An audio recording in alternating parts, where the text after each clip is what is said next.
మన జీవితం ఎలా ఉంటుందో తెలుసా? మన కర్మల వల్ల కాదు, మన అదృష్టాల వల్ల కూడా కాదు.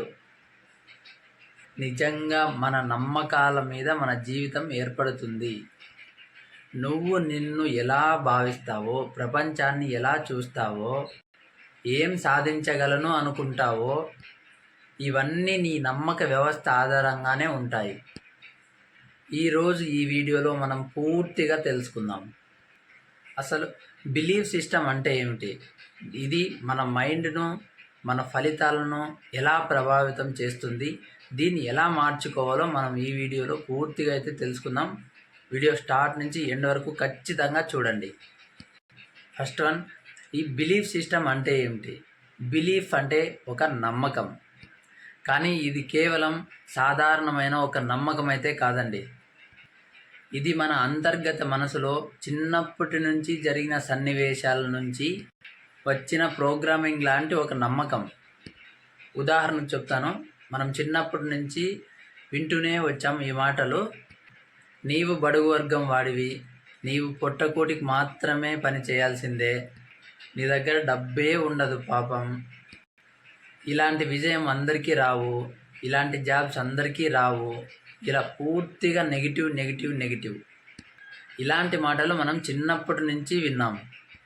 ఇలాంటి మాటలే మన మైండ్లో పడిపోయి ఇవే బిలీఫ్ సిస్టమ్ మాదిరి తయారైపోయాయి. బాహ్య ప్రపంచాన్ని మనం చూసేది ఈ అంతర్గత నమ్మకాలలో అవే ఫిల్టర్గా మారతాయి. సెకండ్ వన్, ఈ బిలీఫ్ సిస్టమ్ ఎలా పనిచేస్తుంది? మన సబ్కాన్షియస్ మైండ్ 95% సమయాన్ని నియంత్రిస్తుంది. ఇది మనం ఏమి భావిస్తామో, ఏ నిర్ణయం తీసుకుంటామో, ఏ కార్యాన్ని చేస్తామో అన్నింటినీ నియంత్రిస్తుంది. మీరు చెప్తున్న మాట కన్నా మీరు నమ్మేదే మనసు వింటుంది. ఉదాహరణకి, మీరు రోజు 10 సార్లు చెప్తారు నేను కోటీశ్వరుణ్ణి అని, కానీ అది లోపల నమ్మకపోతే నిజంగా ఫలించదు. బిలీఫ్ సిస్టమ్ అనేది నిజమైన ఫౌండేషన్. అఫర్మేషన్, విజువలైజేషన్, యాక్షన్ ఇవన్నీ కూడా దీని మీదే ఆధారపడతాయి. ఇప్పుడు బిలీఫ్ సిస్టమ్ ఎలా ఏర్పడుతుందో తెలుసుకుందాం. చిన్ననాటి అనుభవాలు, మీరు చూసినవి, విన్నవి, పేరెంట్స్, టీచర్స్, సొసైటీ నుంచి వచ్చేవన్నీ, భయాల ద్వారా వచ్చిన నమ్మకాలు, ఫెయిల్యూర్ల వల్ల వచ్చిన మనస్సులో నమ్మకాలు, పరిస్థితుల మీద మన నమ్మకాలు, వాటి అభిప్రాయాలు. ఏదైనా ఒక సంఘటన జరిగితే దాన్ని మనం ఎలా ఊహించుకుంటున్నామో అదే నమ్మకం అవుతుంది. ఈ తప్పుడు నమ్మకాలను ఎలా గుర్తించాలి?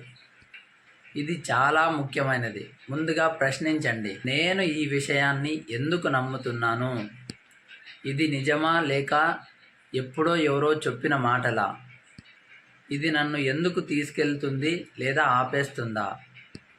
మీరు ఒక ఎక్సర్సైజ్ చేయండి. మీరు ఏ విషయం మీద నమ్మకాన్ని రాయండి, దానికి ఎదురు ప్రయత్నాలు చేయండి నిజంగా అది మీది కాదని. సరే, ఈ బిలీఫ్ సిస్టమ్ని ఎలా మార్చుకోవాలి?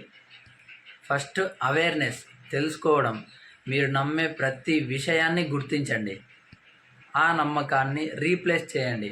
పాత నమ్మకానికి బదులుగా కొత్త మంచి నమ్మకాన్ని జోడించండి. ఉదాహరణకి, డబ్బు రావడం కష్టం అనే నమ్మకానికి బదులుగా డబ్బు ఒక ఉత్సాహంతో రావచ్చు అని చెప్పండి.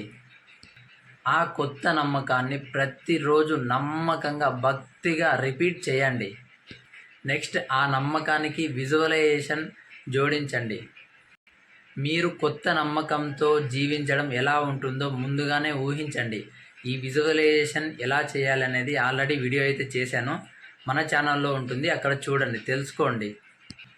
మీ నమ్మకాన్ని నిజంగా ప్రాక్టీస్ చేయండి.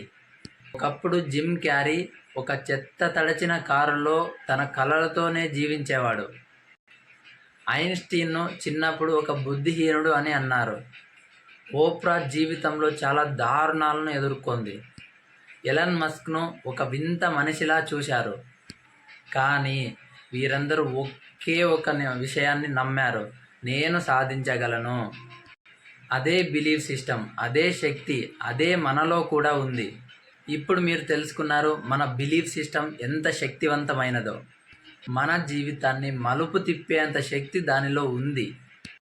పాత నమ్మకాలు మనల్ని ఆపేస్తాయి, కొత్త నమ్మకాలు మనల్ని ఆకాశానికి తీసుకెళ్తాయి. ఇప్పటి నుంచి మీరు ఎంచుకునే ప్రతి నమ్మకం మీరు కావాలనుకుంటున్న కొత్త వ్యక్తిని నిర్మించే దిశగా ఉండాలి. మీ నమ్మకమే మీ భవిష్యత్తు. ఇలా మీరు కూడా మీ నమ్మకాలని మార్చుకొని జీవితంలో అద్భుతమైన విజయాలను సాధించాలని మనస్ఫూర్తిగా కోరుకుంటున్నాను. ఈ వీడియో మీకు ఉపయోగపడింది అనుకుంటే తప్పకుండా లైక్ చేయండి, షేర్ చేయండి. మీ అభిప్రాయాలను కామెంట్ రూపంలో తెలియజేయండి. ఇలాంటి మరిన్ని అద్భుతమైన వీడియోస్ కోసం మా ఆకర్షణ శక్తి ఛానల్ని సబ్స్క్రైబ్ చేయండి. Thank you universe, thank you money.